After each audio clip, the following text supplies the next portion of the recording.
দাঁড়াও দাঁড়াও, প্রথমেই বলে দিই এই ভিডিওটা যাদের স্কিন টোন ফেয়ার তাদের জন্য অতটা হেল্পফুল হবে না, বাট যাদের স্কিন টোন ডার্ক তাদের জন্য হেল্পফুল হবে। তো প্রত্যেকবার আমি ভিডিও করব ভেবেই ভুলে যাই, আর তারপর লাস্ট ফুল লুকের ভিডিও নিই না। তো চলো একটা সুন্দর মেকআপ টিউটোরিয়াল তোমাদের সঙ্গে শেয়ার করি।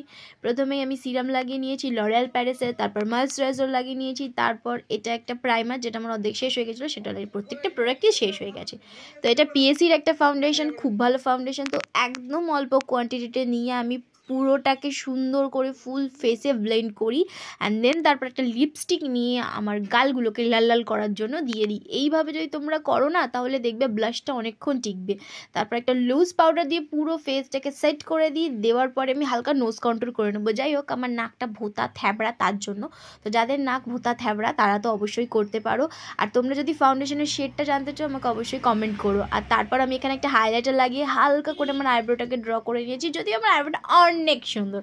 তো যাই হোক, তারপর এখানে সুন্দর করে আই মেকআপ বলতে কিছুই করে নিই, রেড আর ব্রাউন কালার একসাথে মিক্সড করে আই লিডে লাগিয়ে দিয়েছি। তারপর এই হাইলাইটারটা দেখছো, ওটাকেই ওপর লাগিয়ে দিচ্ছি। বাস, এতে না খুব ভালো একটা ফিনিশিং আসে, একদম মেকআপ নো মেকআপ লুক।